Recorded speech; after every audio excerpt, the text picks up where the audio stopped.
Donc je suis le docteur Sandré, un des membres de l'équipe de coordination de l'enquête SUMER, qui est une enquête faite par le ministère du Travail. Cette enquête SUMER donne des chiffres sur la souffrance au travail, représentatifs des 22 millions de salariés en France. Alors en particulier, par exemple, on a fait des résultats sur ce qu'on a appelé les comportements hostiles, qui concernent le déni de reconnaissance, les atteintes méprisantes ou les atteintes dégradantes. Et l'enquête révèle qu'il y a 22% des salariés en France qui se plaignent d'un comportement hostile. D'autre part, un certain nombre de traitements statistiques mettent en évidence que ces comportements hostiles sont très fortement liés avec l'organisation du travail.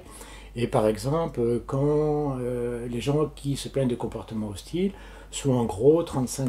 en plus à considérer ne pas pouvoir faire correctement leur travail par manque d'information, de formation, par manque de coopération ou par manque de collègues. Ils sont également, mais un peu moins, autour de 30%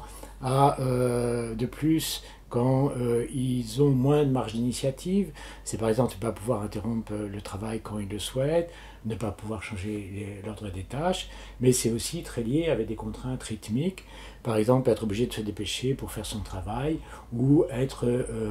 exposé à plus de 3 contraintes de rythme marchande ou machinique. Mais ces comportements hostiles, l'enquête montre que ces comportements hostiles sont aussi fortement liés avec l'absentéisme, par exemple, puisque les salariés qui se plaignent de comportements hostiles sont 24% à dire qu'ils ont eu moins 5 jours d'arrêt maladie dans les 12 derniers mois, alors pour la population enquêtée, on est plutôt autour de 16%. Et de même, ça a des répercussions sur les accidents de travail, puisque les salariés qui se plaignent de comportements hostiles, il y a 11% qui se plaignent d'avoir eu un accident de travail lors de la dernière année, alors que dans la population générale, ils ne sont que 8%. Donc, l'enquête SUMER permet de donner des chiffres et de voir que les comportements hostiles, donc la souffrance au travail, est fortement liée avec l'organisation du travail et que ça a des conséquences sur l'absentéisme important.